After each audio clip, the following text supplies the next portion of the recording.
Good morning, everyone. Welcome to our Lighthouse Series. My name is Mushata, and I work at Ignite. Today's session will be on the topic of exploring idea validation and market entry discipline. Thank you all for joining, first of all. As you know, Ignite is a global startup ecosystem looking to connect startup founders with mentors, industry experts, investors, and we run a lot of wonderful events as well, such as pitch days, demo days, innovation challenges, speed networking between startups and investors.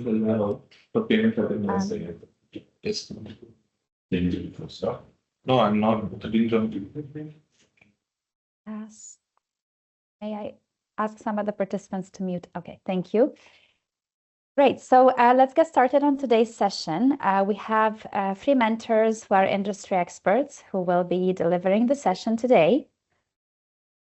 First of all, I would like to welcome Her Excellency Aisha Ravert, who is a former executive director in the Abu Dhabi government and one of the top 50 inspirational women to look out for. With over 20 years of leadership in digital transformation, media, and public innovation, Aisha now consults and mentors on AI adoption, women's leadership, and the future of work. She holds advanced degrees in data analytics, business law, as well as an MBA from Georgetown University. Welcome, Aisha, and thank you so much for agreeing to join us today. Thank you so much, Musata. Thank you for inviting me to this wonderful event. I'm really excited to be here. It's an honor and yeah, amazing turnout so far. I can see we have more than 50 people already joining. So yeah, I think let's dive in, right? Let me just put the presentation up. And just to let you all know, if you have any questions, please pop them in the chat and we will have a Q&A at the end of each session today. Absolutely. Can everybody see the slides?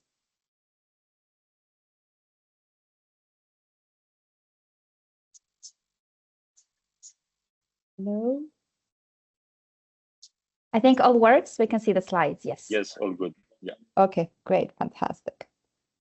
Great. So then, good morning, everyone, again. I'm very excited to talk about the customer discovery and ICP clarity to you today. And at first, I'd like to start off with a story. And I think the story might resonate with a lot of you. So it's something from my past. There's this company, let's call them ABC Analytics. And they are looking to branch into a B2B performance reporting. So during a meeting on one of their prospective clients says, we need analytics and reports for our media campaigns. And that sounds quite clear, right? So what does ABC Analytics do? They go and build a custom analytics dashboard along with a powerful reporting engine, advanced filtering and slicing capabilities, and all the bells and whistles that we can imagine.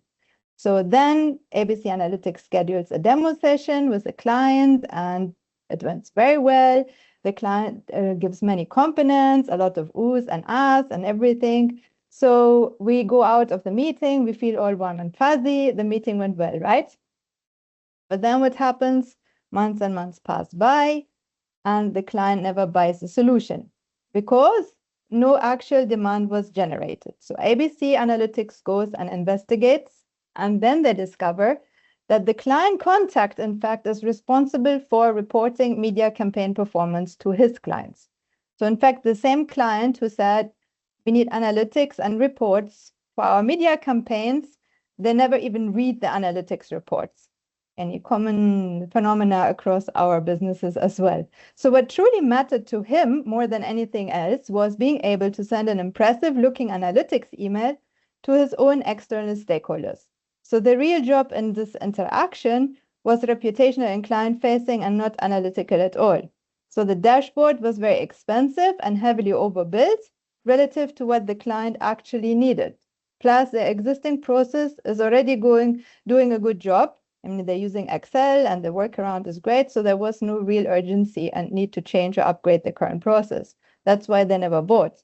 So today, what I want to talk to you about is how do we sharpen the problem before we sharpen the product itself. Because if our problem is very vague, then our roadmap will become very expensive. Many of you might be familiar with this image as well. We use it a lot in product development. So what I believe is that this image is the most honest diagram in entrepreneurship because the cartoon captures our story more or less perfectly. If we look at the last frame over here, what the customer really needed is the tire swing, right? That's what the customer wants. He wants to look professional when he emails the campaign results to his clients. Everything before it, complete and utter misinterpretation. So the customer explained it like that. The project lead heard something else. The engineering team built something complex. And after months and months of work, we discovered that the job, in fact, is much simpler. So with customer discovery, we can actually prevent this because our complexity is what happens when the clarity is missing. So when we look at our biggest startup risk, it's not technical failure. In our previous example, the dashboard was perfectly executed, the code was very clean. It's more about building something that nobody really buys or adopts. And that's what we're struggling with. And I think Iman also might go deeper in the MVP as well as the next speaker that we have on board. So we have on the left side the product development model, which is used for linear execution. I was developed around the 1920s, and it assumes that we already know what to build. We move from concept, development, testing to launch. And unfortunately, a lot of our startups, we use and apply the same model in our day-to-day business.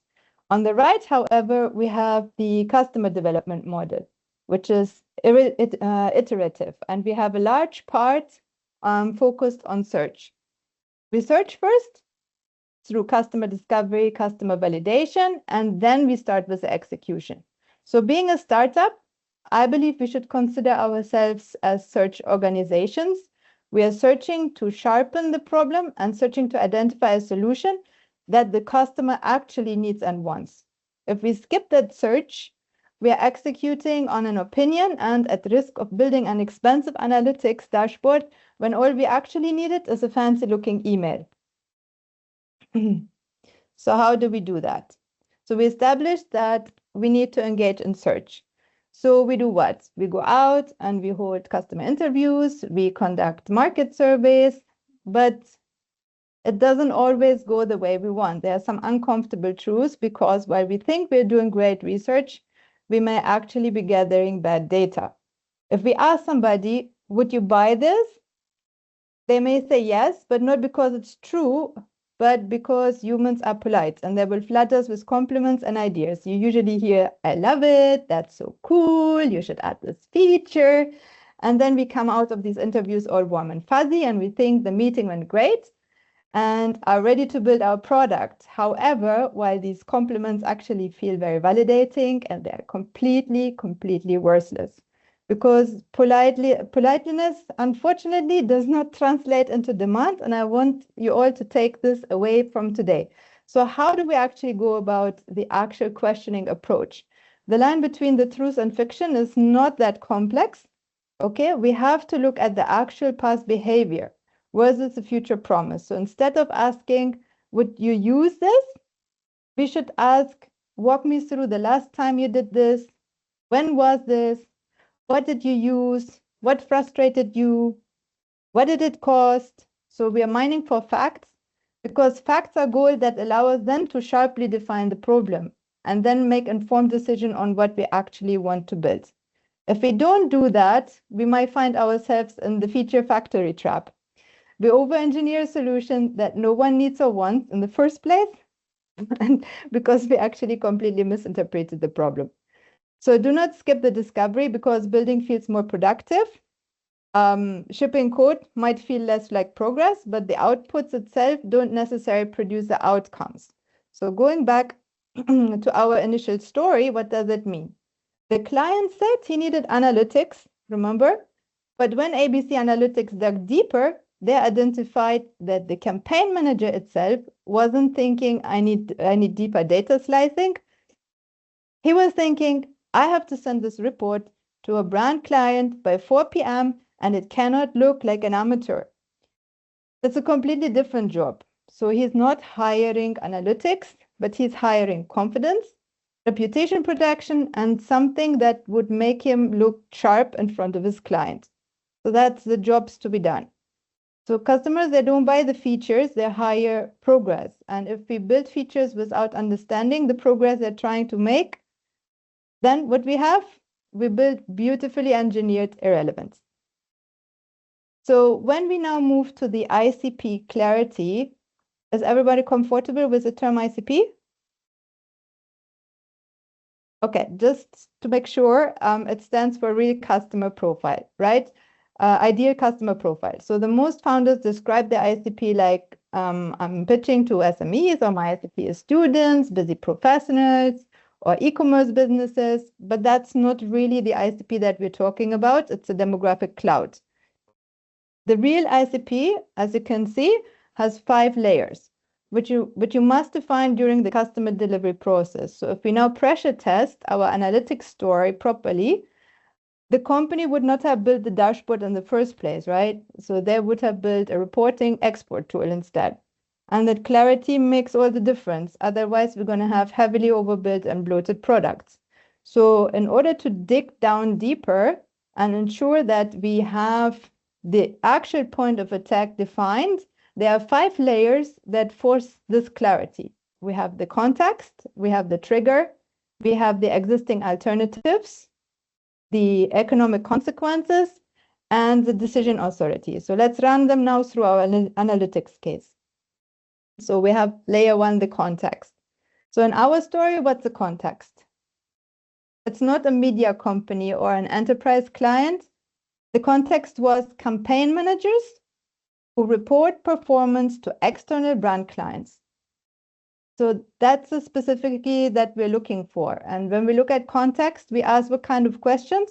We're looking at, where does this person operate? Are they working in regulated environments, high margin businesses, or low trust industries? Or are they in an early stage company? So we're looking at the environment. And the context determines then the constraints, and the constraints determine the urgency. In our next layer, we have the trigger. We say pain is invisible unless and until something activates it. So in our story, initially, when did the pain become visible? It wasn't when the analytics were missing, but when the email had to be sent.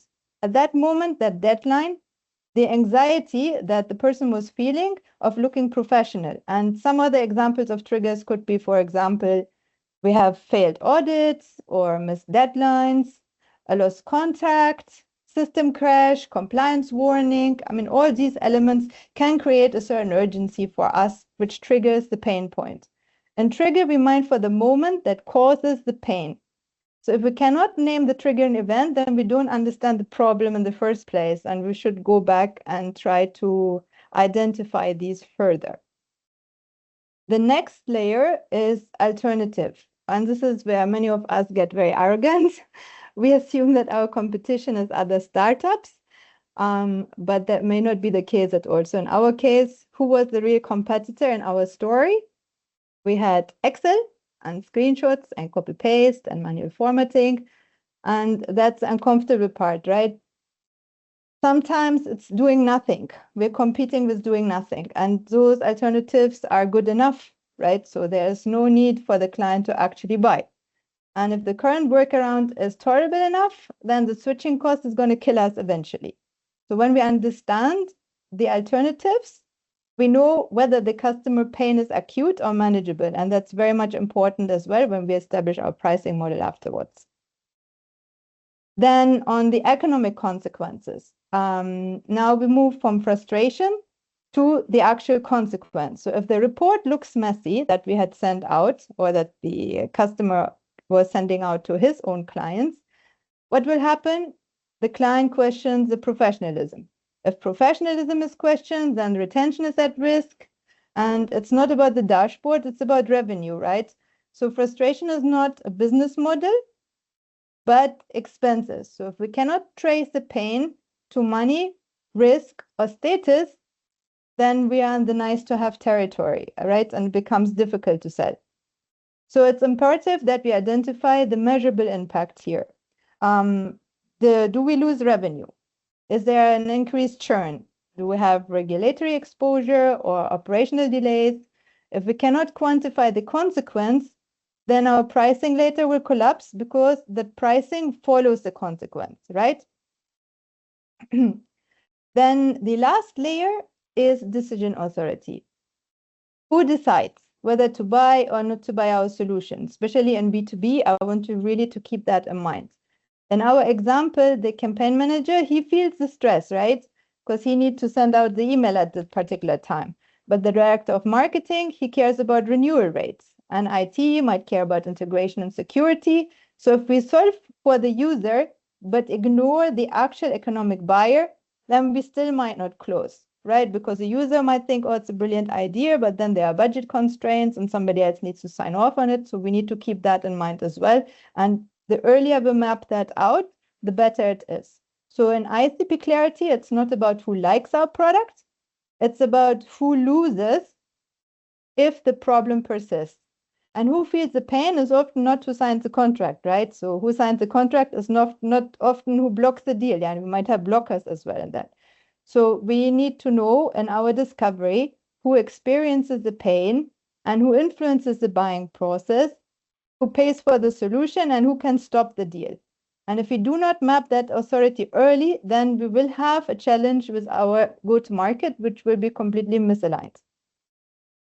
So let's test this on the ABC Analytics original assumptions. Now, when we look at the analytics case, was deeper analytics unworkable without the product that ABC Analytics was proposing? No. Was it unavoidable? No. Was it urgent? It's not really a top priority for the company, right? And was it underserved? Debatable. But what they really needed was polished client-facing reporting. That was urgent, that was reputational, and that had consequences. So if we remember that weak problems create feature bloat, right? Strong problems create simple products. And the sharper the problem, the fewer the features that we actually need. So here are some signals that tell us in our discovery whether we are moving into the right direction with our research approach. So founders push, that sounds like what our company initially experienced. Remember when we started, ABC Analytics walked out of the demo meeting and they're thinking, oh, the client, they loved it and they were so impressed. But unfortunately, impressed is not committed. So we find ourselves, if we have to explain a lot and convincing them a lot and educating them on our product, then we're pitching heavily, but we're not searching. And we'll probably misdiagnose the job in the first place. So when that happened, and when you get that kind of feedback or feeling, then I really recommend that we reinitiate our discovery process from scratch before we take any further actions. On the contrary, market pull. So market pull is what we want to see. So that shows that we are actually on the right path. In our example, during the demo meeting, the client would have said, can we start using this during our next campaign?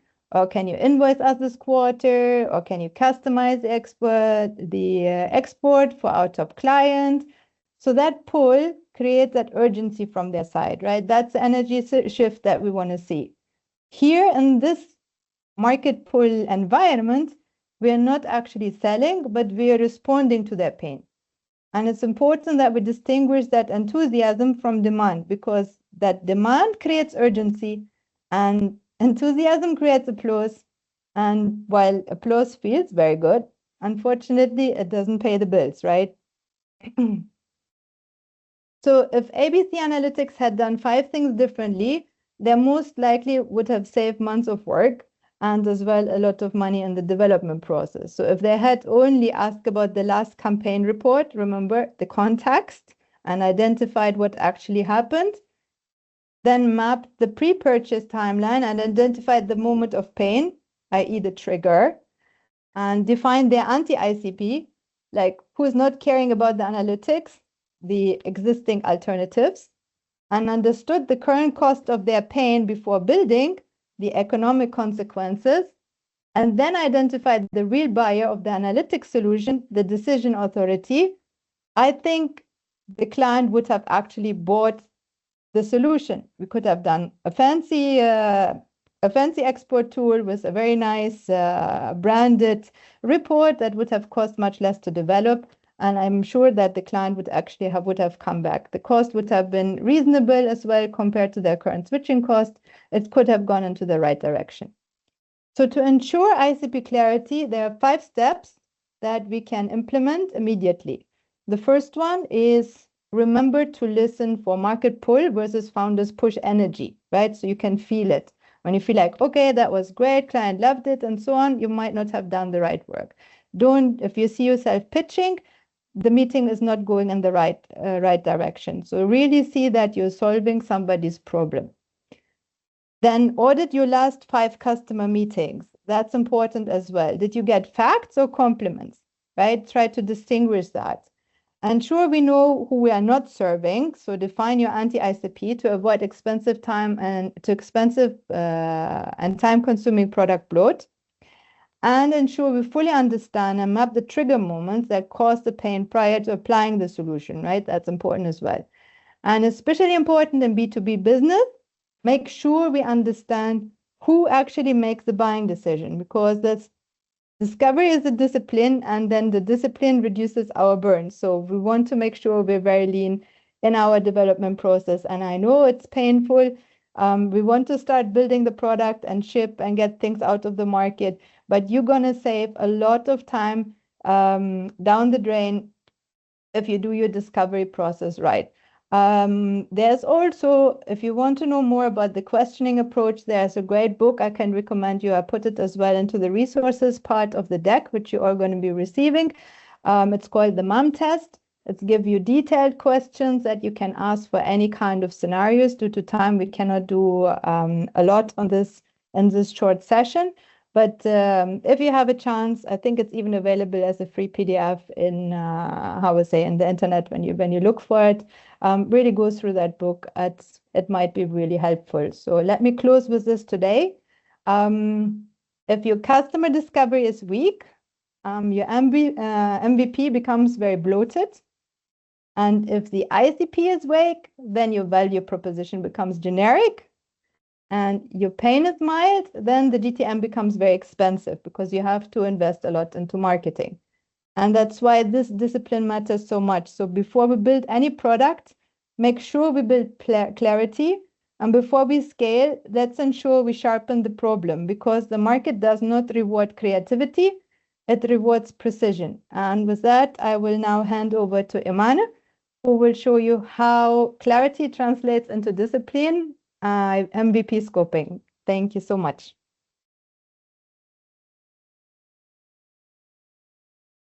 Well, thank you so much, Sylvia, for this wonderful presentation. It was extremely insightful and the best introduction for our session today.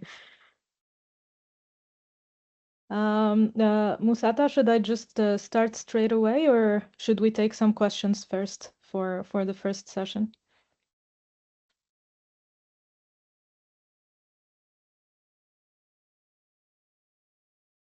Musata, Carmel? Oh, sorry, I was on mute. No Apologies. worries. I was actually talking on mute. So It's okay. I was saying, if we can take perhaps a couple of minutes for questions. If anyone has a question, feel free to speak up or drop the question in the chat.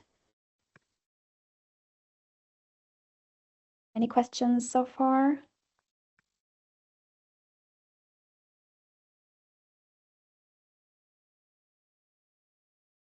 I see a hand raised there, Anton. Yep. Yes. Hello. Thank you for the presentation. I would like to ask the question, sell first versus build first. So if we talk to our potential customers or potential leads, we probably want to discover the opportunities for potential products. But should we have something on hands prior we talk to them, like MVP or POC or something else? Because nowadays, what I hear, what I see, that AI can help us build extremely fast.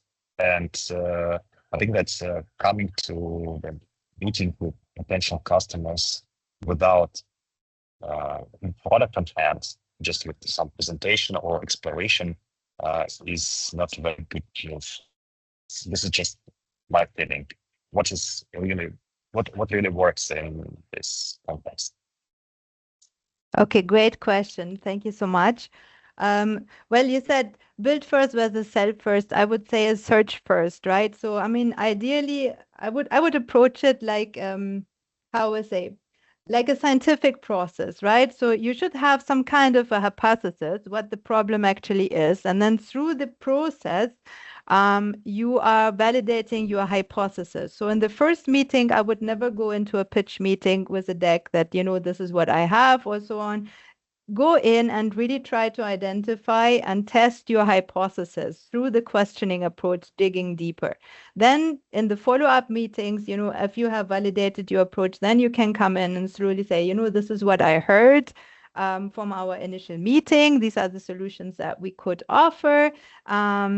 But I want to hear more from you. So you have this continuous testing mechanism. Even if you have done your initial discovery research, later on you keep bringing in the customer in the loop. So you're kind of building with the customer along.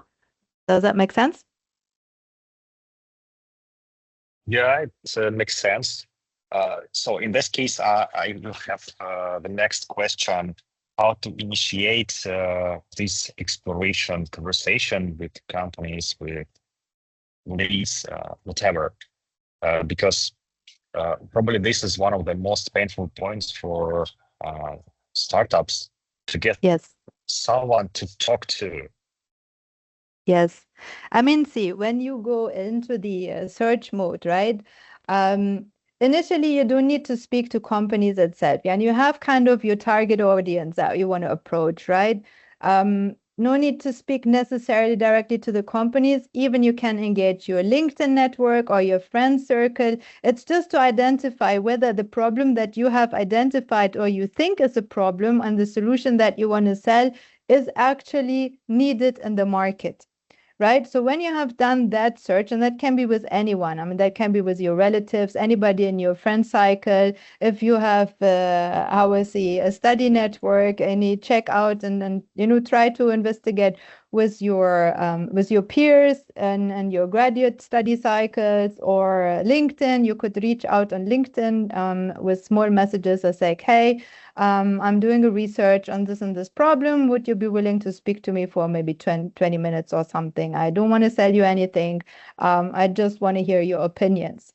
That does work. Sometimes if you don't get any incentive or feedback at all, maybe throw in a small incentive, like whatever, $20, 20 dirham Starbucks voucher or something of that sort.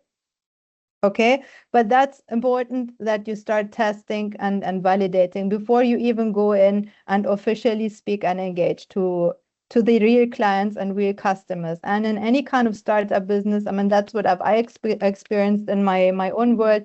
Often these kind of introductions and the first meetings all come word of mouth through some of my contacts or through my network, that, I'm building a solution for somebody I know. Okay, and then they will bring it and recommend it, to their peers, so that we can have these opening meetings. I know it's very difficult, but that's how it worked for me.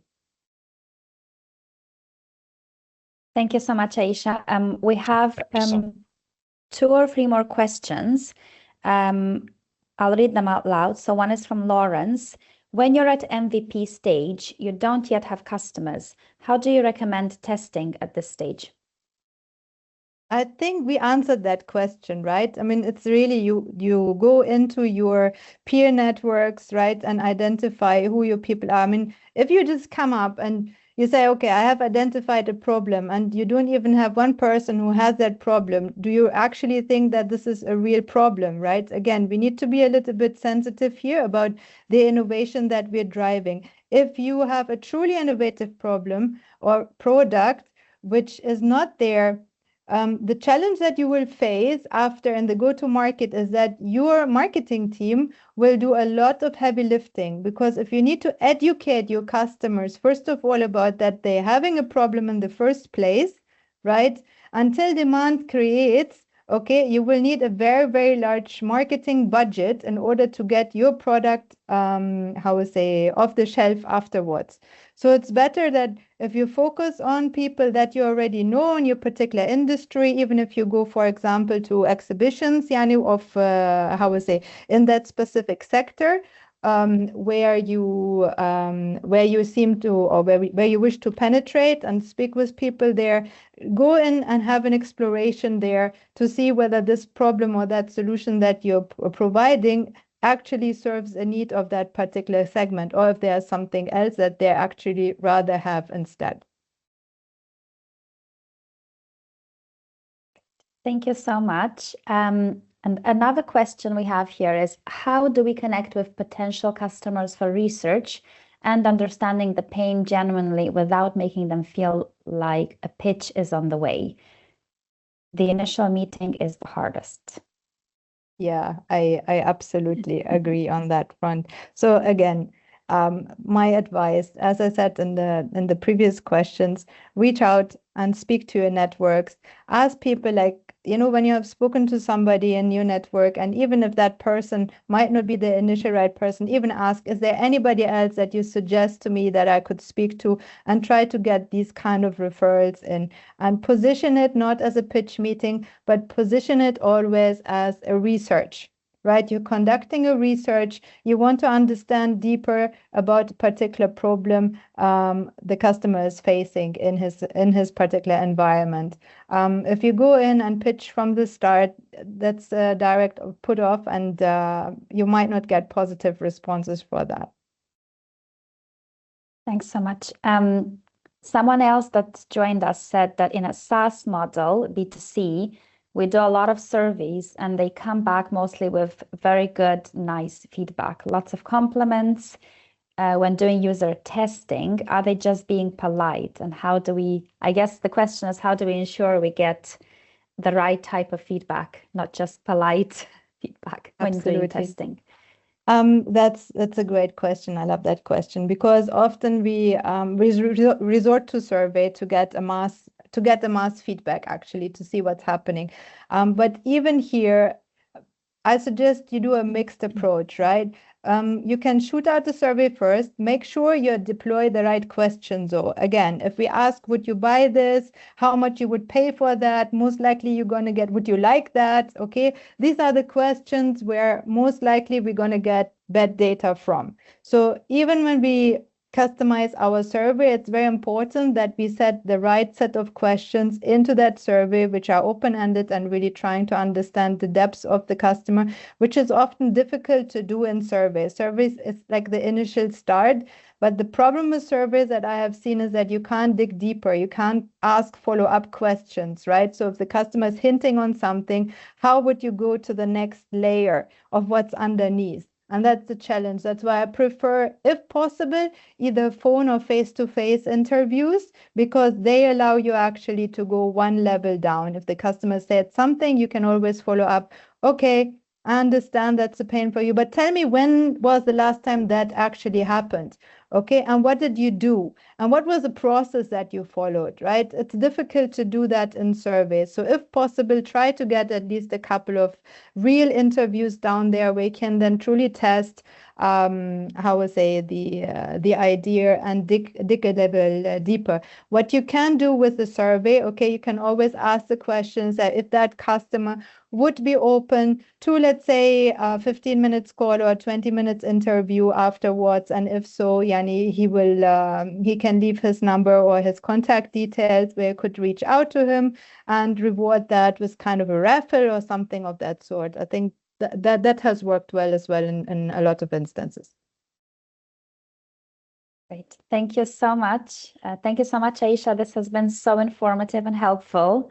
And just to remind everyone in the audience, we do have mentors such as Aisha and the other speakers today on the Ignite platform, and you're able to book one-on-one consultations with them as well. If we don't have any other questions for now, I'll move on to our next speaker for the day. So that will be Iman Adel. So Iman Adel is the founder of Quantum Sphere and a fintech and payments executive with deep experience building, scaling, and leading growth across emerging markets. She has a background in spanning global card networks, including MasterCard and Visa, and she brings a practical operator's lens to product strategy, partnerships, and go-to-market execution. Her work sits at the intersection of payments, innovation, blockchain, and digital assets. She helps organizations to navigate new technologies while delivering real commercial outcomes. So welcome, Iman. Let us know if you're ready to share your screen as well. Thank you so much. Thank you so much, Musata, and thank you, Aisha, for this wonderful presentation. So let me share my screen just a moment. Let me know when you can see it. Yes, it works. Wonderful. So Aisha put a very great segue for me to carry on with this section, and all the talk about MVP and also understanding your customer is critical. And there's actually a story I would like to share as well, and it's about the MVP. Like a lot of companies, I've worked mentoring and advising a lot of startups, either entering new markets or completely new segments or starting from the ground up. And one of the most frustrating things that I could see is when founders really just laser focus on a certain idea and refuse to pivot, despite knowing or like failing multiple times at getting it off the ground, just because they believe so much in a very specific, rigid MVP to start with, when the actual need for it is not there in the market. And this was actually the case of a company that I was in the board of until recently. And for 2 years, they kept on burning cash and just reiterating the same type of narrative, despite a lot of advice from the entire board to actually shift to something that the market actually needs and not sticking to it from an ego perspective. So we'll dive deeper into how to manage that and how to completely remove bias to really build an MVP that will give you truth, that will allow you to build a business that will actually succeed, and not just building for the sake of it, for what one might think will just give scale or have a lot of features without actually driving results. So some fun facts to start with. There's a very, very uncomfortable truth that a lot of startups refuse to face with a lot of humility. And it's that a lot of them don't fail from bad ideas, but a lot actually fail from building too much too soon. There's this stigma, especially in high growth regions like ours, is that just build, and everything will come later. But there needs to be a balance between actually knowing what needs to be built and at what pace. So 70% of all startups actually fail from premature scaling. 42% build products with no market need, and all of this leads to them having a 3x more likelihood to pivot than stick to plan A. So what we want to do through this session and through the mentorship program that's through Ignite is to really help you founders who are with us on the call to have a very clinical approach to the way you build and the way you scale, so you can actually learn from others' mistakes and reach success in a much sustainable and much faster manner. So when we want to look at the truth-seeking machine behind an MVP, what we need to really look at and be very, very strict with ourselves is to have a hypothesis, but with a deadline, not just a hypothesis in the grand scheme of things. Deadlines are extremely important, and we'll dive into that. We need to have also like very small tests that can fail, and we learn from those failures and start building. We need to have designed for it to produce evidence and not for it to work. So we need our MVP to give us answers on how to move forward instead of just looking good and being functional, etc. And it needs to be looked at as a tool for learning. And for me, like, this is the most important point. The MVP is a tool for learning, not for launching. And that's what the majority of founders, even in companies that are in the scale-up stage that I have worked with over the years, they just look at MVPs as a way to do a quick and dirty launch, just to say we launched this, we tick the box in the VC or in the board presentation that we do quarterly that, okay, we launched this, but it doesn't actually work. So we really, really need to focus on this as a tool for learning and not for launching. What happens in the majority of the time is that it's just looked at as a cheaper or like a draft version of the actual product that needs to be launched, just to launch it to market faster. And usually it is only used to tick the box again with investors or to impress them that, okay, like there was a company I advised at some point and I wasn't very impressed with what they did. Is they just like had a small link to be able to test one single transaction accepting crypto payments, and they went to investors and they're like, oh, we're in the crypto space now, we're in Web3, and the product was not even working. There was just one test transaction. There was zero feedback from the entire transaction loop and the entire user experience. They didn't know who they were going to offer it to. The product itself didn't answer a need. It was more of what will look good for investors so that we can raise more money. And that is something that in my practice of advisory, I'm completely against, where business owners focus on exits and focus on valuations and focus on raising funds rather than having a very honest approach to building a business that can run without any funding. And those are the businesses that end up raising the most money, which is a funny way of going around it. So let's just go to the next step.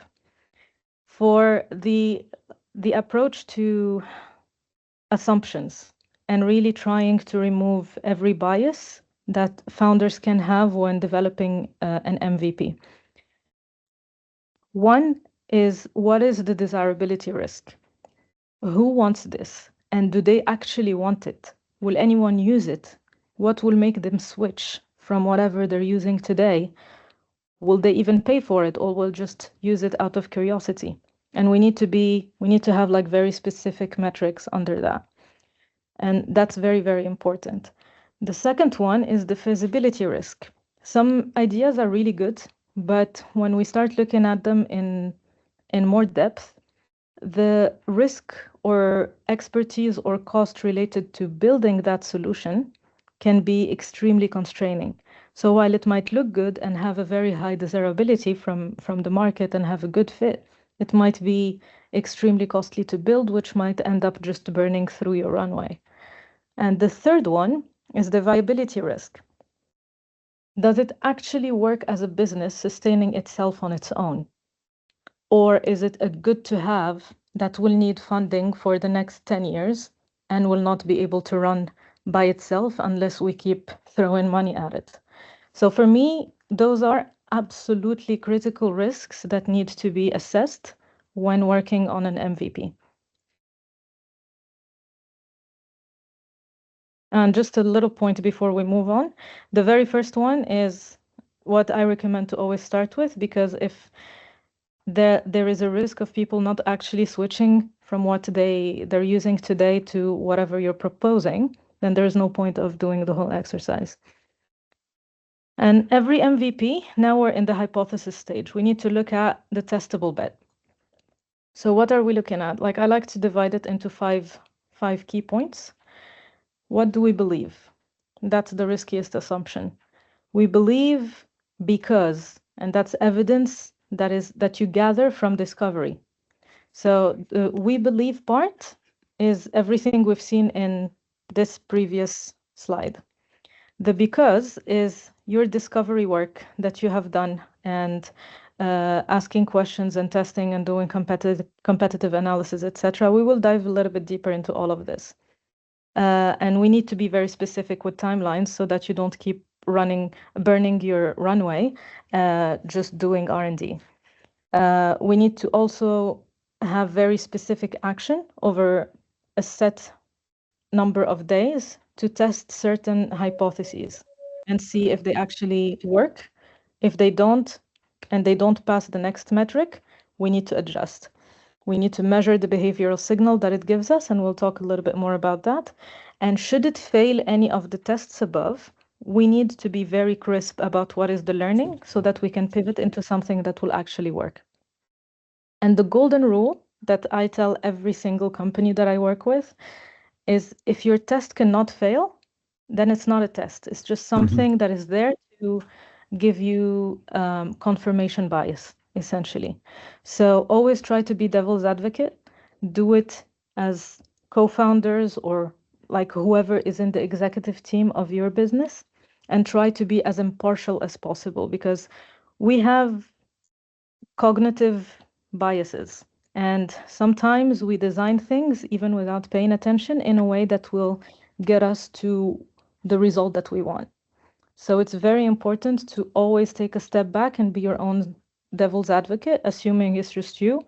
Try to do it. You can use advanced AI models to help and help you see through all of the blind corners, etc., and design it in a way that is an actual real test. All right, so now that we have those tests actually clear, we need to decide how we will make the formats actually work for us. So there are 3 ways to approaching the MVP that I really like and I would like to recommend in this presentation. So the first one is what we call the concierge MVP. This is where you do it by hand. You deliver the outcome manually. You learn what matters before automating. You don't get ahead of yourself like trying to overbuild from the start, but you create something that works and you do it old school way. The proof of that, or like how do we test for it, is to drive repeat engagement and to test the willingness to pay. So this thing that we created manually, are people going to use it multiple times? Do they drop after 2 times? And we measure all of those elements and understand what comes from it. And also we see if they go all the way to the end when it comes to actually wanting to purchase it or to pay for the service. This is very good for B2B services, workflows, SaaS models, etc. in this category, and building it by hand the old school way just allows you to have that testable solution as soon as possible to take to a trusted group in your network, just like Aisha was talking about earlier, to try and get as much feedback as possible on something that you haven't spent 6 months building.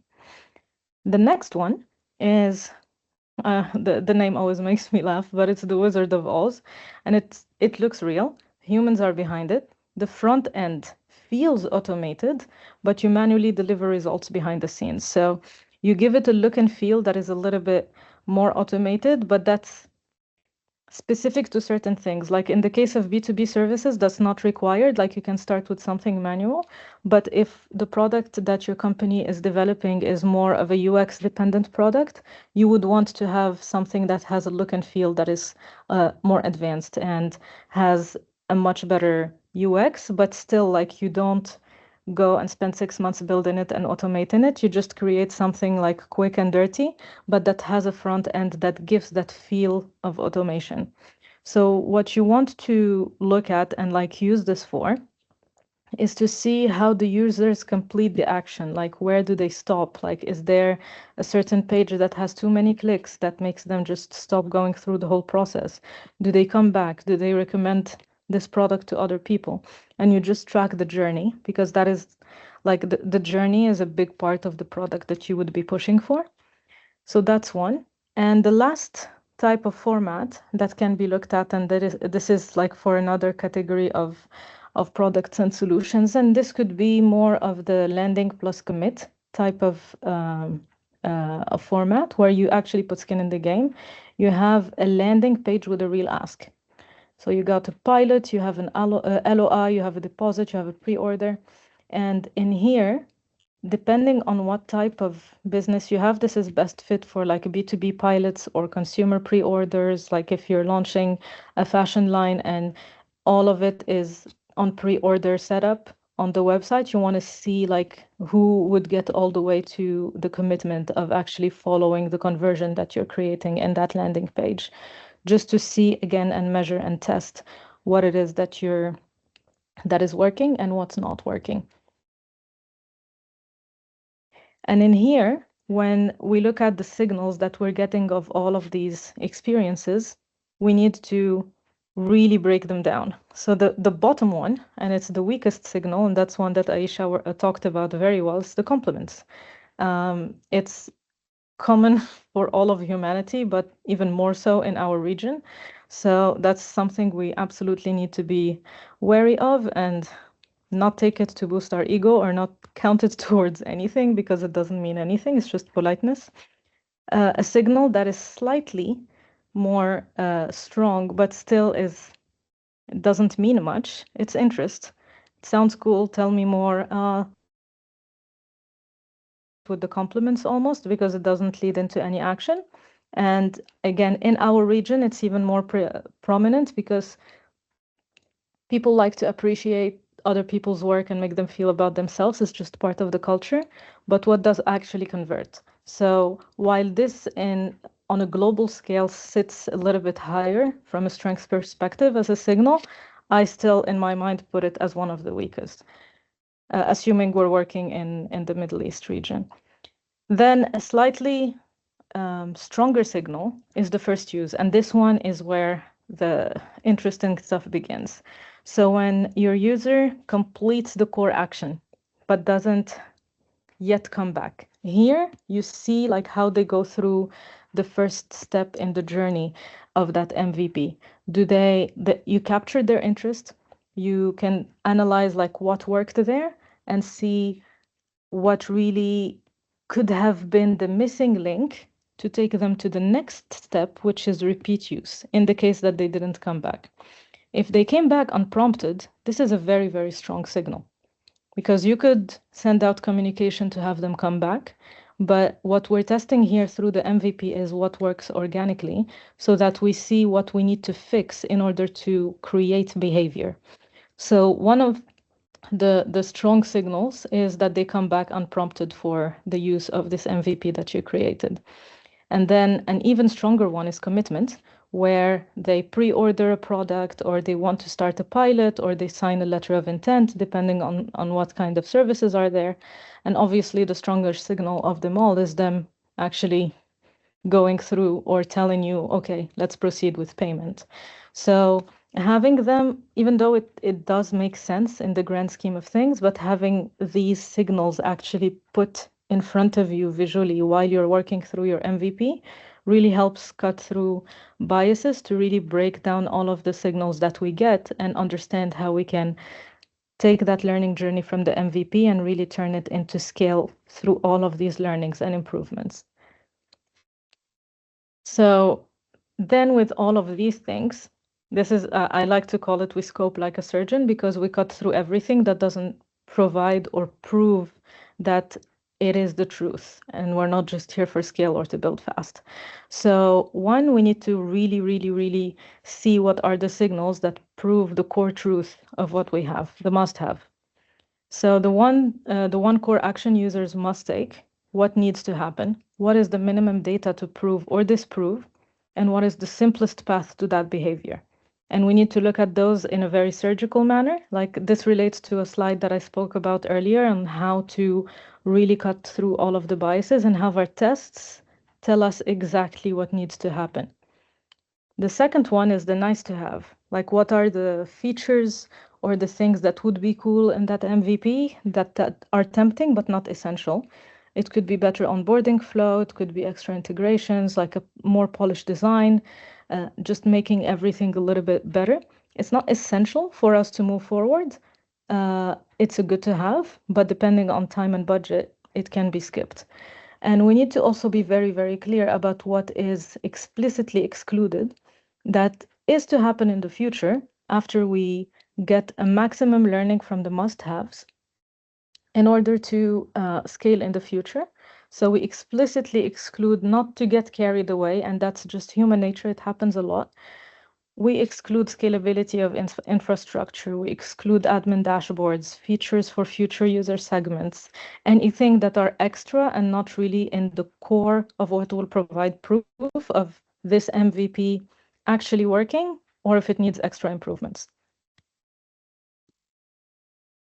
And the sprint, like the way we like to look at it, is how to have all of these tests run in a long enough time frame that is good to learn, but short enough to kill bad ideas before they eat all of the runway that you have from a financial perspective. So this really, like being very, very strict with time allows for innovation, and having those sprints really helps your business keep running and like innovating and creating what will actually work without spending your entire year on it and burning through every single penny that you have.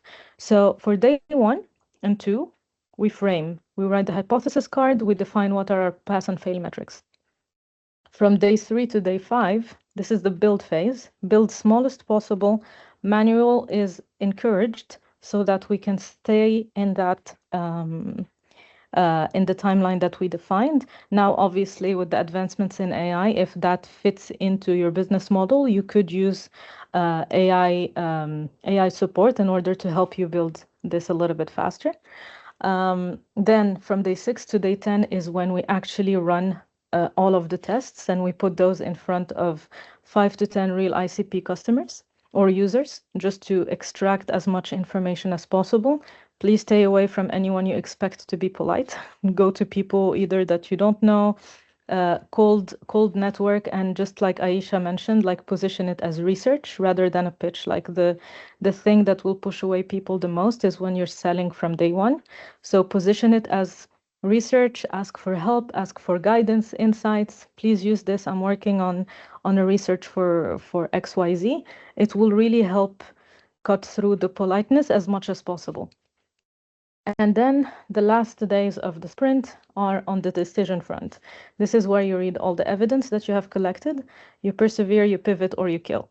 So this is where you really need to be extremely surgical and remove any cognitive biases just to take the exact test results from the run that you have defined, looking at the pass and fail metrics that you defined in the framing stage. And based on your findings, you decide how you move forward. The next thing is we're just going to talk about those truth metrics that we spoke about just now.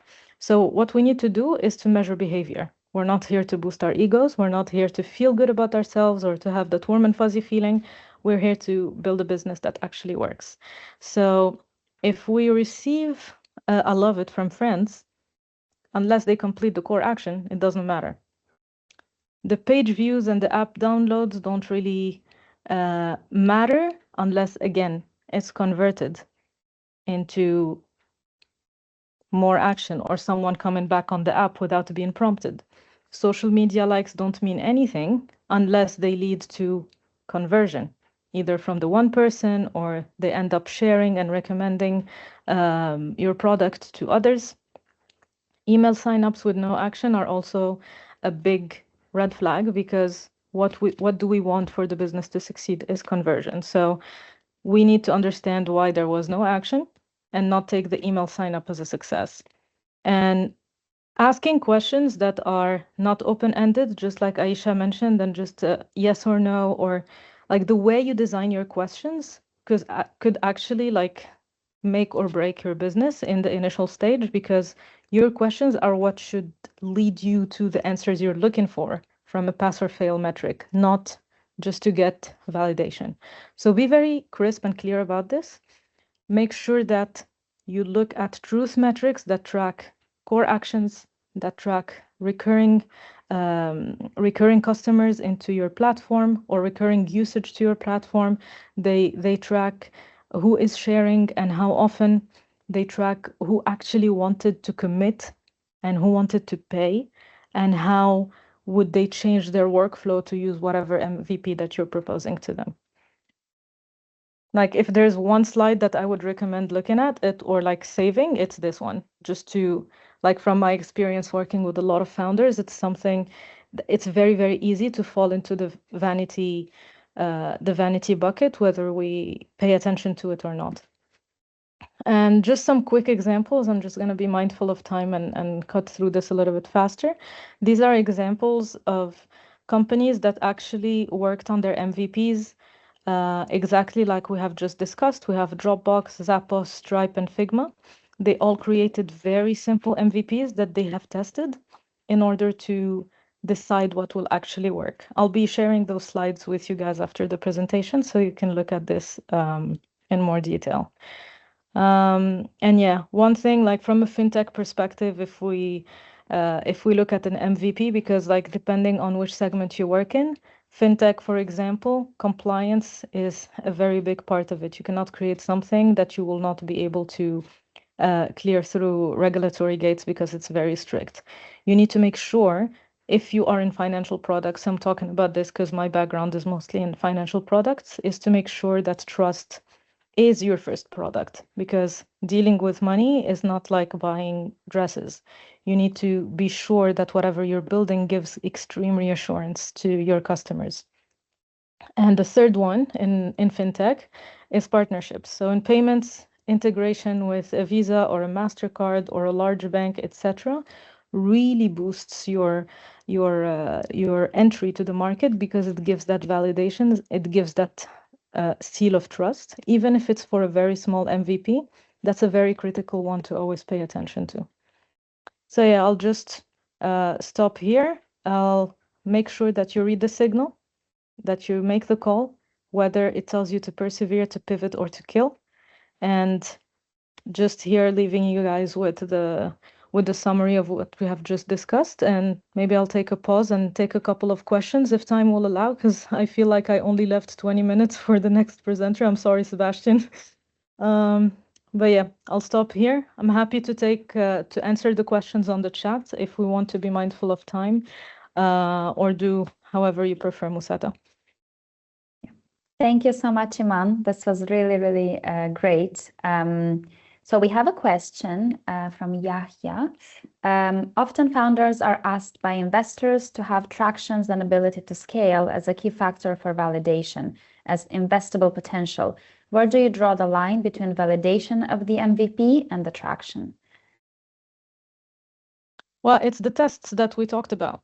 So we need to make sure that we do these runs and those sprints to get the validation of the MCP. And that's why what I recommend is to have them as short as possible, to make sure that whatever you're sharing with your investors is actually something that will work.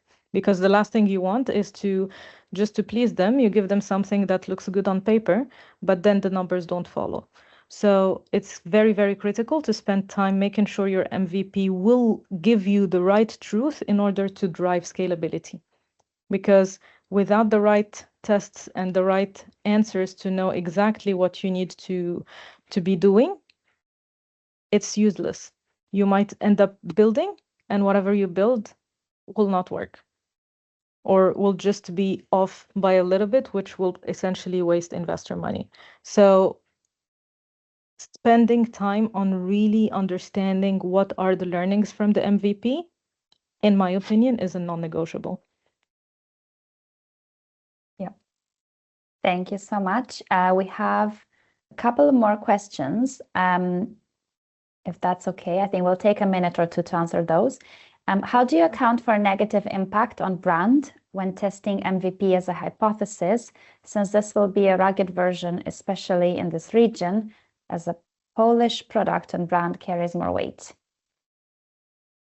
Again, the positioning of it as research while you're collecting all of the information for your tests is critical, because you're not selling.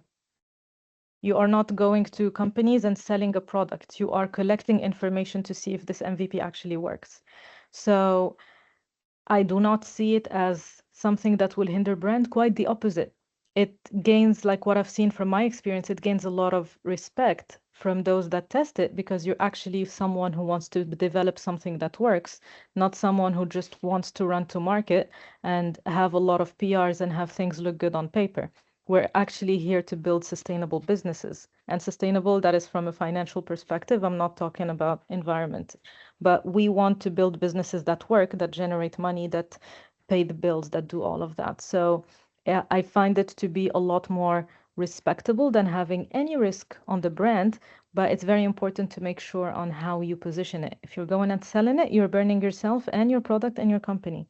If you position it as research and go to a wide range of people, then it's a completely different story.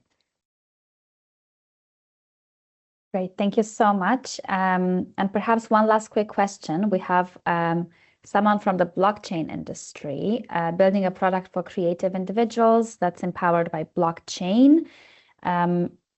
She has an integration with Ethereum on testnet. If you could share some ideas for partnerships and how to get free coins for initial customers on the platform. I'm not sure A very I understand specific what you mean by question. free coins. If you don't mind, I think it's from Aisha Rana. If you don't Aisha, mind, just yeah. just expanding a little bit more on your question in the chat, and I will answer you in the chat. Because I'm not sure exactly what you mean, because here you're already talking about partnerships and incentivizing your customer. I'm not sure if you're still in the MVP stage, because you said you are building. So it feels like this is something to think about later. But please elaborate more on your question, and I will answer you in detail in the chat. Great, thank you so much, Iman. And just to remind everyone, mentors are available for one-to-one sessions as well. Great. So shall we move on to our final speaker for today, Sebastian. So Sebastian Scheplitz is a business acceleration and monetization leader with experience as a CMO, GM, and founder. And he has 2 successful exits as well. He specializes in turning early traction into scalable growth, sharpening positioning, pricing, revenue models, and go-to-market execution. He has worked across EMEA and the APAC region as well. Welcome, Sebastian. Are you with us today? Hello, everyone. Just turning on my camera for a couple of seconds. I will turn the camera off so that you can focus on the slides. Thank you so much, Aisha, Iman, for the presentations. High benchmark to follow up on. I'll shut down the camera and I'll start the presentation. Thank you for joining us. Let me just see how that goes. This should be it. I hope it's coming up for everyone. Yes, we can see it. Okay, perfect. So one of the main things is that most of you are building something no one else will ever see.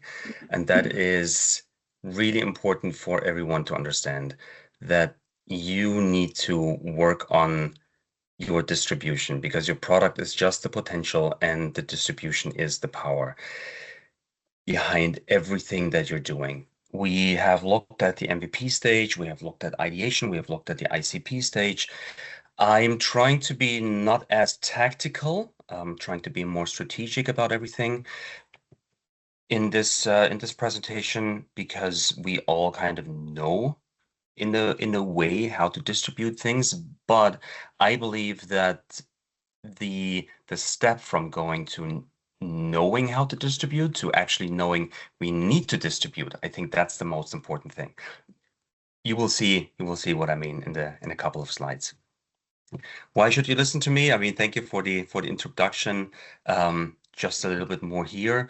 This is what I've done before, and now customers or clients, they bring me in when something is not working right, so to speak. They've hit a plateau in their monetization. They're not monetizing at all, or they feel like they need to work on something in their company, so to speak, and they don't know what it is. Something is plateauing, and I come in and we restructure the teams. Sometimes we work on how the distribution, how the product is presented even, and sometimes we come up with a completely new product. So just recently I worked with an events company that was focused on doing just events, and we realized that to hit a new monetization target, we need to work on what they're doing. And they thought they were just an events company, but actually they are more. So they are more of a company working with people and giving them knowledge, so to speak. So what we did was we invented a new VIP tier, and then from there we built a media around the VIP tiers so that everyone gets their insights to their inboxes, and even in a printed version. And that's also part of the distribution that you need to look at as well at a later stage. Obviously not in MVP stage, but at a later stage. Think about what your customers can actually want, so to speak. You need to find out. But the main thing is, and this is this, the main problem is most people, most founders, they don't start with distribution. They don't think about distribution at all. So only 5% of the founders think about distribution, and only 5% of what they're doing is then actually located towards distribution. A lot of founders are only looking at their product dev, and they spend hours, days, weeks, months on just working on their products. That's why the MVP stage is so important, to only have an MVP and not a product that is like 2 years of building. You need to go out there and you need to build you need to build the distribution after building the product, but after building the MVP, and you need to go out. And a lot of founders that I talk to, they spend all of their budget on just building everything. They don't think about sorry, let me move this away. I'm not sure if you can. Sorry, I was just moving the Teams feature away. Not sure if you were able to see this. I had it on my screen. Anyway, a lot of you are focusing on just building and not validating, not marketing in mind. I see this with a lot of pitch decks even, that everything is allocated to just product and nothing to marketing. So I've seen a lot of investors just leave the room basically and not going to invest because the founders did not think about marketing distribution at all. So you need to think about this before the launch, and you need to think about adding features after someone is paying. So you have the MVP first, and then you need to see who is paying for this, and then you need to add the additional features. You need to be able to explain your distribution strategy in just one sentence alone. That is extremely important, because if you are just building a prototype and you are not building a company, then that is extremely important. And I cannot stress this enough, because I've spoken to so many founders over the years, and everybody's just looking at their product and they're only talking about features, but they never talk about distribution, and they don't talk about the benefits for the customers. It's extremely important. So also look at your landing pages. Are you talking about features, or are you talking about the benefits for the customers? Next slide, let me see. There we go. One of the ways to find out what you can do is you look at your value proposition. I'm not sure if you can see my mouse. I'm trying to highlight this first line down here with the invisible part. A lot of times I see founders just have feature talk on their websites or in their communication, or wherever they're doing this, in the ads, website, every touch point is only talking about features. We are an AI productivity tool. It does not tell me anything. It makes you completely invisible. You are in the pool of everyone who's out there trying to do an AI productivity tool. But for who? And what do you do? What exactly is it? What is the benefit for me? So one way to look at this is to rework your full value proposition in we help specific person, specific customer, client, then achieve, then a specific outcome, and then without the specific pain, through this specific mechanism. So what are you doing exactly? Why are you doing it? For how? And why should they need this? So For example, we help compliance teams reduce audit prep time by 40%. This is something where someone can actually look at this and feel like, oh, this is me. I want to buy this and I need this. In the workbook that you're getting later, this should be template 5, the value prop stack, where you can work along this. So every one of you needs to look at your MVP or at your product and really understand what is the why behind this. Why should someone listen to you? Why should someone buy this? We had this, I think Aisha talked about this before, where this non-existence is important. You need to find out what it is that not only the person that you're talking to is looking for, but also the actual buying person. So a CFO or a CEO, you might be talking to a tech guy who loves what you're doing because they completely understand what it is. They understand the exact metric behind it. They understand the exact programming language, for example, but oftentimes a CEO and CFO, they look at numbers. So they want to know why this is important for them personally and for their company.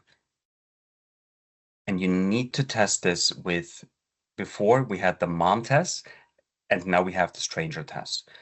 You need to understand if a stranger looks at this, can they understand it in 10 seconds or less?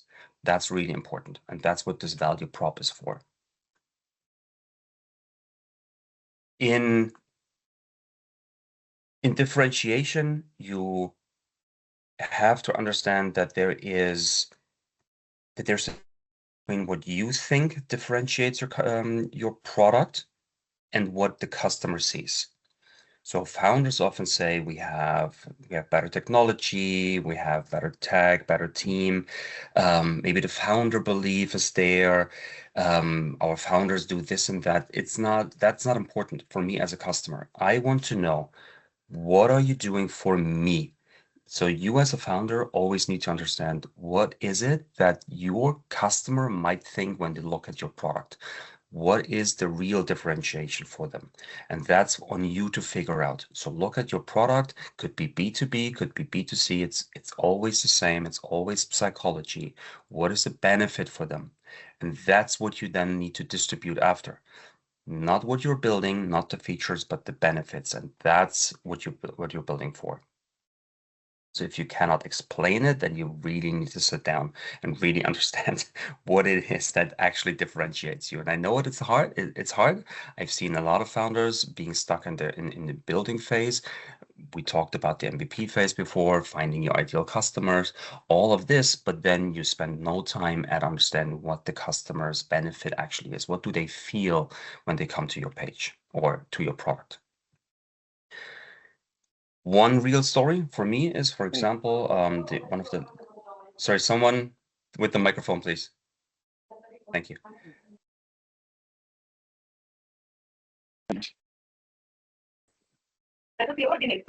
Can someone please mute the microphone, please? Whoever that is. Thank you.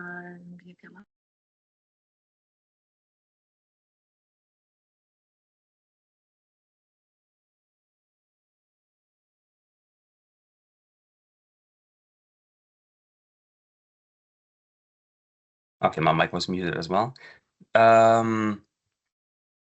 So one recent example, I talked about the events company. Another big example was I came on board for a media company and they were struggling massively after 2 years of building, but they had no branding, no positioning, no actual distribution channels, and they were very forgettable in a crowded market. What I did then was I rebuilt everything. I came up with a new brand, with a new name, clear editorial stance. We built different channels. We updated the content output up to 4 times more with the same team.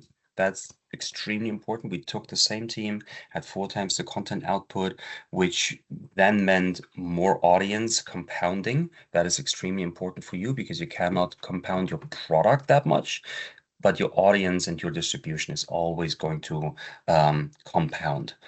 So you need to think about what are you building for your customer. So is it an international brand? Is it just a bland brand that is just in the market for for just one district in your city, so to speak? Or is your actual goal to build an actual international company? That is very important. Now, what we did with the Economist, with my team that I was running back then, we were looking at the leadership. Which was then me. We were looking at how we can build an actual team around this. We build the first execution. We then went out, worked with different events, showed up at the events. We started to build new distribution channels in terms of not just looking at SEO, but also looking at affiliate channels, for example, working with the first media brands, other outlets as well. So that's what you need to look at as well. Who else can help you? Who else is in your business doing something similar? So for SaaS businesses, oftentimes it's the affiliate industry. They make money from you. So you need to come up with something that helps them as well. Could be additional affiliate promotions. That is on you to figure out, because every business is different with adjacent businesses. But you always need to understand what is happening. What I think is most important is that you need to understand that you need to figure out the marketing while you're building the product. You need to understand what it is, because I talked about the affiliate marketing before, affiliate distribution. Oh, sorry, affiliate marketing distribution before. And it's so important, because if you're only building a product and then you talk to affiliate companies, and the affiliate companies come back to you, and I hope everybody understands what affiliate marketing is, right? Affiliate websites, they talk about a product, and when a customer comes through that affiliate website, they will then get a small commission, a small percentage. If you talk to these people, they want to have their commission. And if you're not prepared to send a commission their way, then they will not work with you. So you will spend more time on now installing an affiliate, a full affiliate website, or affiliate payment for them. So that's why this is so important to think about all of this. Go to market is not marketing. You need to sequence everything. You need to correct the order. You need to know your customer. You need to know what changes for them. You need to know where they already are. For example, the affiliate websites. It could also be ads on Google Ads. That's on you to figure out, because all businesses work differently. One thing that I've found out is that a lot of times people, and I love testing different channels, but they over test on many channels. So they spend, instead of spending $100 on each channel, they spend $5,000 on each channel just in the beginning, and they burn through $5,000 on one channel, then $4,500 on another channel, and they don't cut spending early enough. For example, a lot of B2C companies are, especially when the product is relatively cheap, they are very successful on TikTok. But the moment you have a B2C product, B2B product, it doesn't make sense to have that on TikTok most of the time. Sometimes it can work, so you can test it, but don't put too much money into a channel that you think might not work. So cut that spending early enough. We have essentially 3 go-to-market fundamentals. So you need to know the room before you pick the channel. What I mean by this is that everything is context dependent. The same message through the wrong channel doesn't just underperform, it destroys positioning. What I mean by this is you need to look at this from a cultural standpoint as well. So me being German, you guys being any of the other 200 nationalities, you come to a specific market with your own experience. And that experience can be trimmed down to the smallest denominator. For example, I'm a basketball player. I have my experience with the basketball community, but I cannot go to the football community and expect that the same knowledge to work there. Same goes for let's say, coming from Germany to GCC and just expecting that everything works the same. This goes for pitch decks, this goes for distribution, this goes for product, this goes for everything. You need to understand who you're talking to and in which room you are. And that's why this is so extremely important. I've seen pitch decks fail when a founder uses the same technique to present in, let's say, the US, or in Germany or in GCC. In the US, for example, it's very much about the founder. In Germany, for example, it's very much about the fundamentals behind the product. Is everything working? They will dissect every little detail. You as a person don't matter as much. They still want to see, can you execute, but you don't matter as much. Whereas in the US, you as the founder, you need to instill the belief. And that's the same thing for you with the product. When you go to market, you need to understand your room that you're in. So the first 100 customers, they are just the first map. They will just show you which direction you can go. And every objection is a new direction. So we've seen this in the other presentations with the ideal customers. We've seen this with the MVP. You need to figure out in which room you are and what you're doing there. And you need to treat every early customer like a confirmation on what you are, not just on your product, but on what you're doing. You need to understand where they're coming from. And if you see that, let's say you do Google ads and only one customer comes through Google ads, but then you also do affiliate marketing and 90 customers come through affiliate marketing, you know which one to double down on. That's the distribution part. The last part is your value prop, and this has to work on essentially every channel. It has to work in a DM on Instagram, for example. It has to work on a LinkedIn message. It has to work on Slack. It has to work on WhatsApp. It has to work everywhere. And that's why this slide before, where we worked on the value prop, this is so important that you get this right. And I see this fail so often with founders. They don't look at that value prop. They have an amazing MVP, but nobody will see it because they are not able to translate that to the customer. That's why I always say, if you have a half-decent product, even if your MVP is not where you see the product go, but if the MVP is half-decent and it works for the customer, if your distribution is great, then this will win every single time. And I've seen this so many times. This wins over a perfect product with zero to no or nearly no distribution. No distribution makes it absolutely useless. So at a certain point, you need to understand that you need to stop building. So finding your ideal customer, then building your MVP, and then you need to stop building and just focus on the distribution. And that's what I've seen so many times. I've seen clients or startups of mine, they've built the exact same thing as 10 other customers, because I've been talking to so many customers or so many clients of mine. They have built the same thing or very similar thing, but only the ones that were building the distribution, they were the ones winning. That's why this is so important. So go where you read the room. Do you understand this who you're talking to and why they should trust what you're doing? Another example is, especially in China, for example, you will talk to a lot of people in China if you go there who don't have the power to work with you. Oftentimes, because hierarchy is extremely important in China, you will have at least 3 or 5 more people to talk to. So you need to understand who is in the room with you and who is making the actual decision in the end. In Japan, for example, it's very hard because you don't really get an answer. For example, if you're in B2B, you will get a lot of polite nods. You will get no excitement about this. You will only get a polite nod, and they will only tell you, yes, we understand. Okay, yes, we understand, in their own way.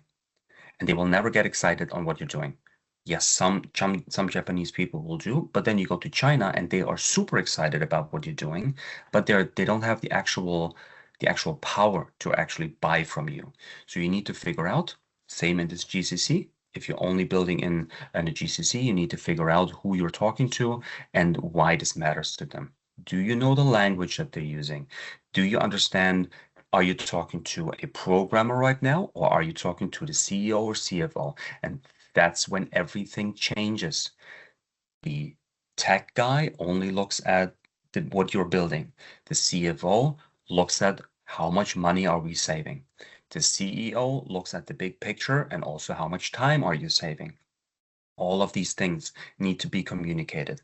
So understand who the gatekeepers are and understand their problems and what they are afraid of, especially when you want them to switch over.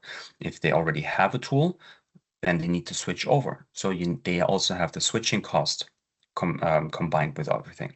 So your first 50 customers, if you see that you always have to over-explain everything, then you are in the wrong room and you're talking the wrong language. That is extremely important for you, that you understand this.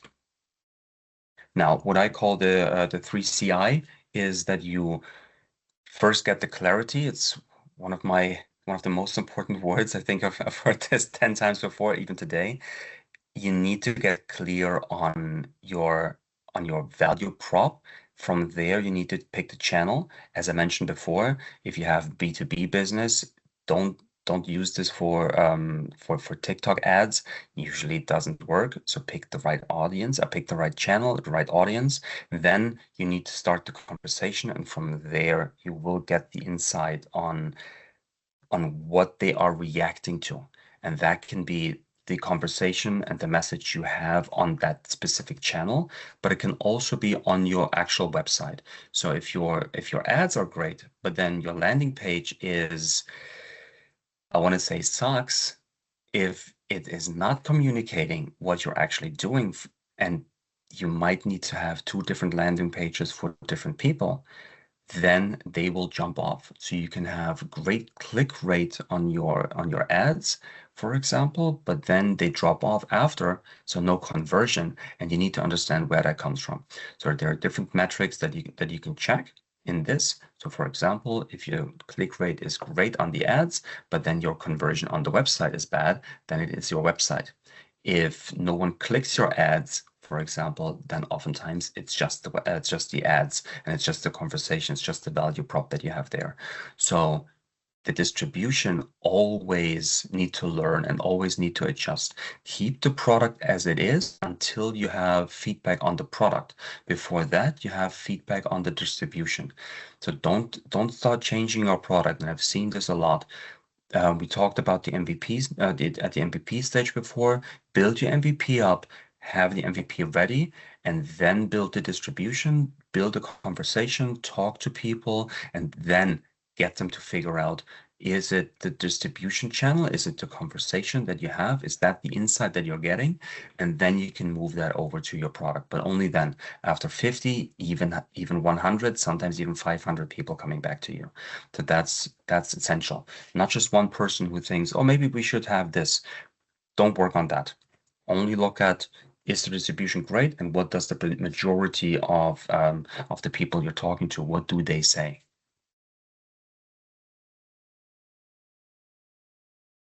Looking at what big companies are doing, we've seen some examples before. So Dropbox, for example, they were not the best file sync company.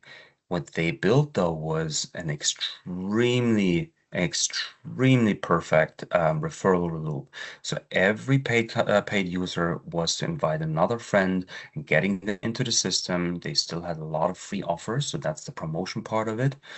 Giving them something for free or something that they can use, that they feel, oh, I want to come back to this. And then the distribution becomes the product. Dropbox essentially is the same. I mean, yes, they've added a lot of features, but it's still pretty much the same as it was 10 years ago. Slack, for example, was not the first team chat.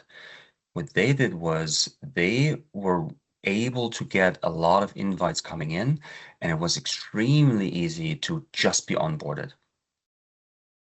Once you were onboarded, you kept it inside. So many companies, they've started with Slack years ago, and they're not switching, even though there are better products out there even now. But they're not switching because it's so easy to just switch over. Everybody's in there. You can even invite outside of company clients to it. Very easy. GoPro, not the only action camera, but what they've done is they build a community around this. So some of you are building products where you can have a community around what you're doing.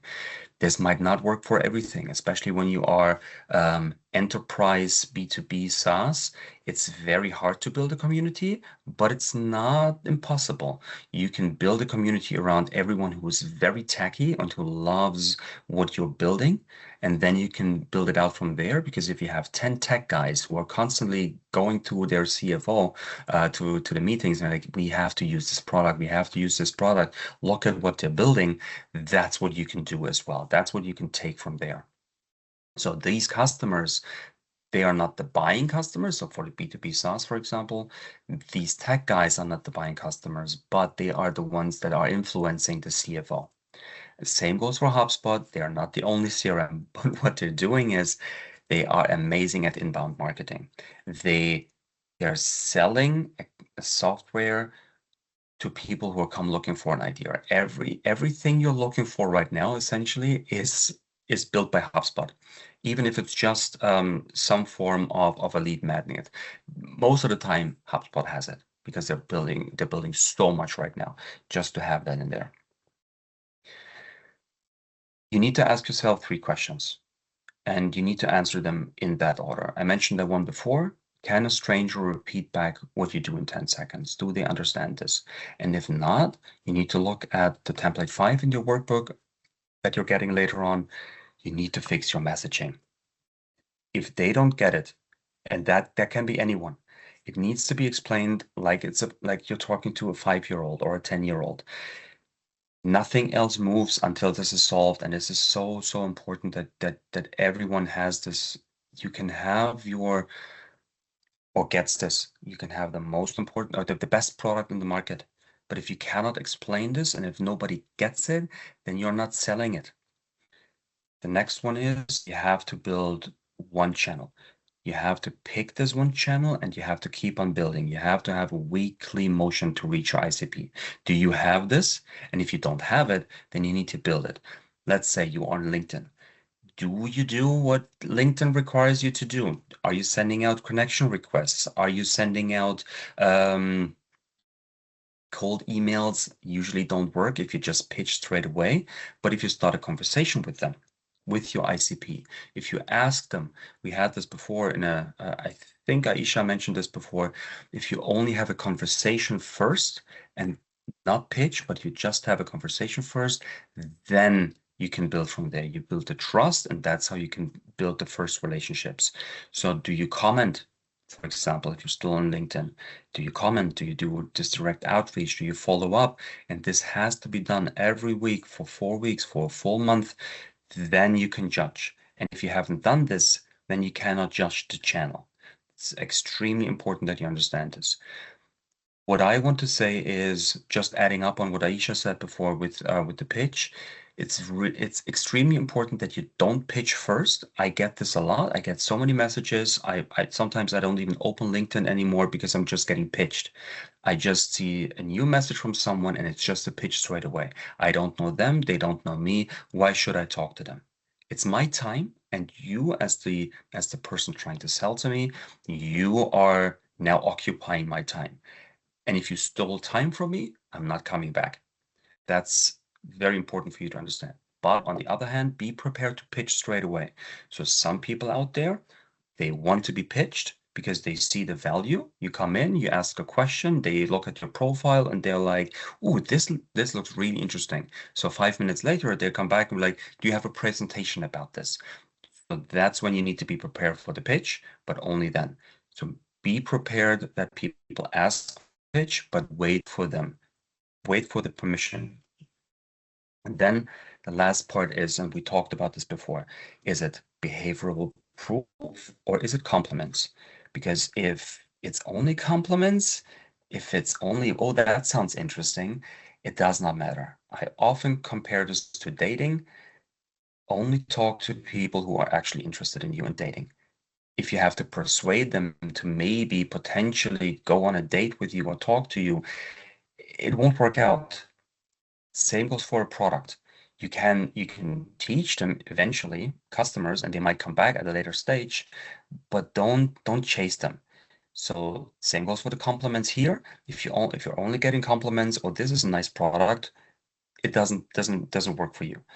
So work with distribution channels where you see that someone really has a buying intent, and they go through the stages that Imani just talked about. You have to go through the stages of actually winning a customer over. And if you have a distribution channel, going back to Google Ads before, if you have one person coming through Google Ads, that's a message that maybe not that many people are coming through Google Ads.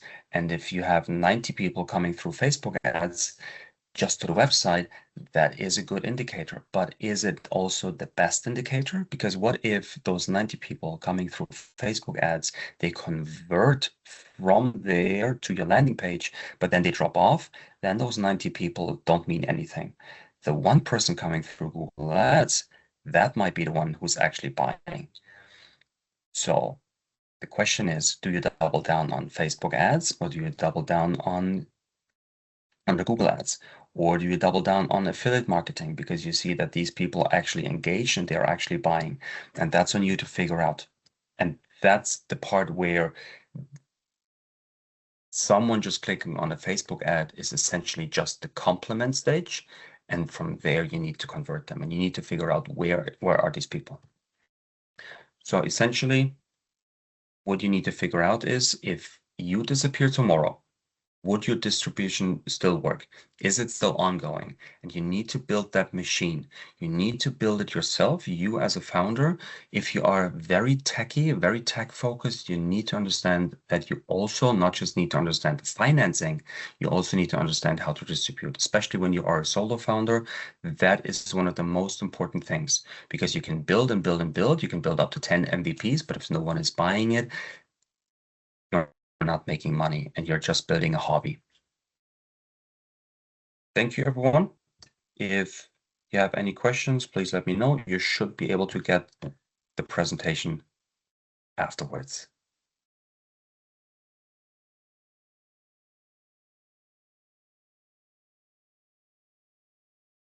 Thank you so much, Sebastian. Any questions for Sebastian from the audience?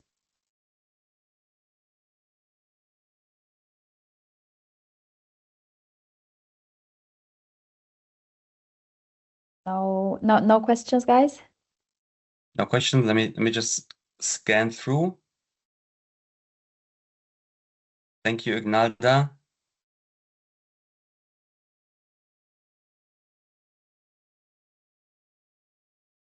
Thank you, Cheryl. Thank you, Dharmendra. Yes, if you have no questions, please you have time now, or otherwise you can send a message to Ignite.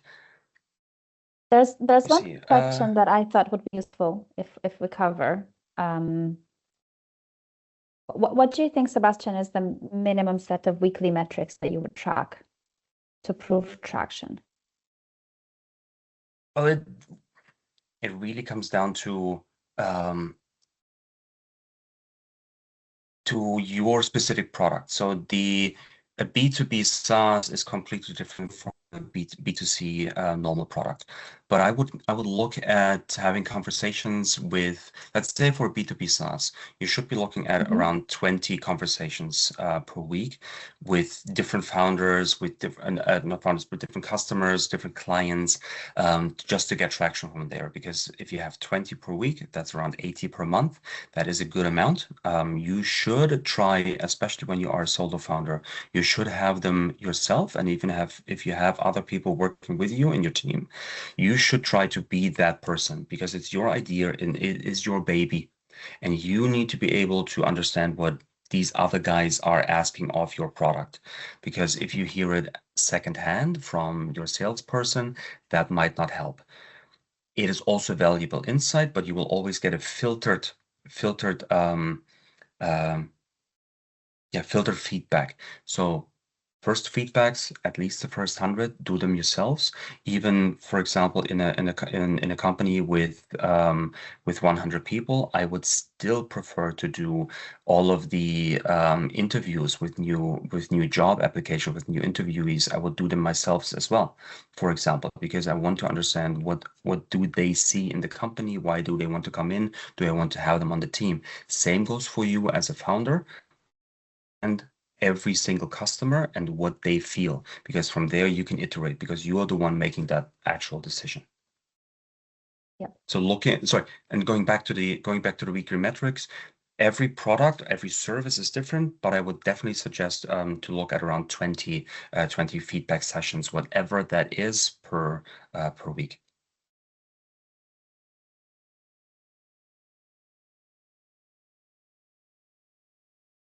Great. Thank you so much, Sebastian. And what do you think founders should start with, like pilots or paid discoveries or POCs? What do you think is the best strategy and what makes each one work? Absolutely. So essentially, what is the least friction? That's the most important thing to look at.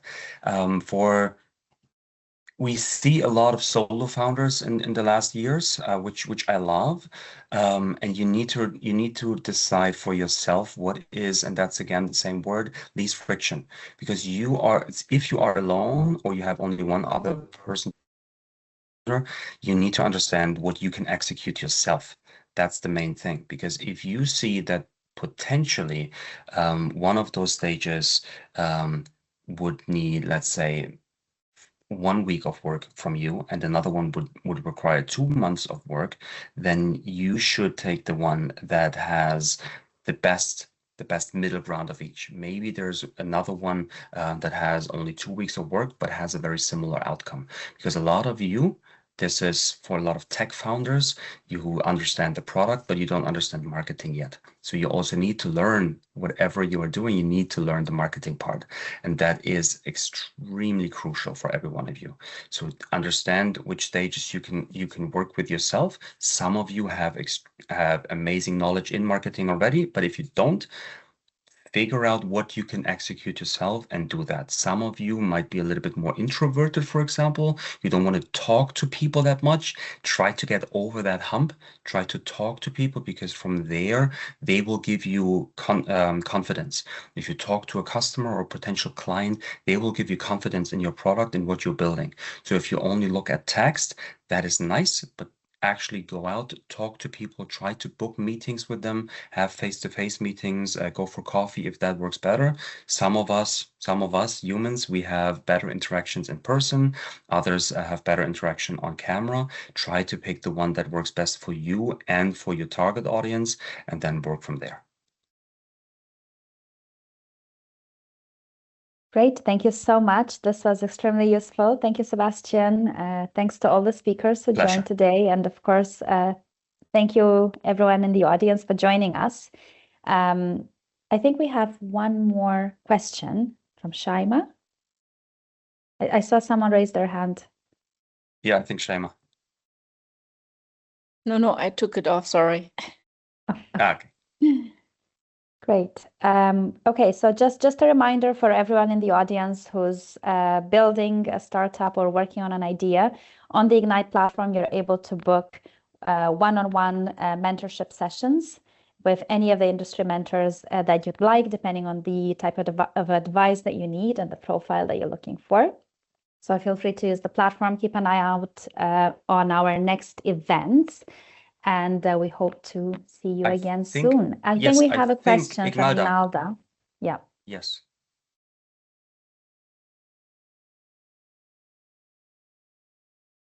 Sorry, did we have a question? Sorry, my laptop completely malfunctioned there for a bit, so I was trying to react on what Sebastian was saying. Yeah, I didn't want to ask the question. Okay, that's fine. Okay, good. All right. Well, I'd like to give a big thanks to our presenters today. So Aisha, Iman, and Sebastian, thank you so much for joining us today on this session. Your input has been extremely valuable to our community. We're already seeing a lot of really good feedback, and everyone's asking for the materials to be shared. So we will share a playbook shortly. It will be sent to all of you via email, to everyone that has joined today, and I hope that's helpful. And for any other piece of advice, just join us on the Ignite platform, reach out to the mentors, and we hope to see you at more seminars, webinars, and events like these in the near future. Thank you so much, for everyone. joining. Thank you so much, everyone. Have a great rest of the week. Thank you. Have a Bye-bye. Bye. Thank you so much. Bye. Thank you. Bye.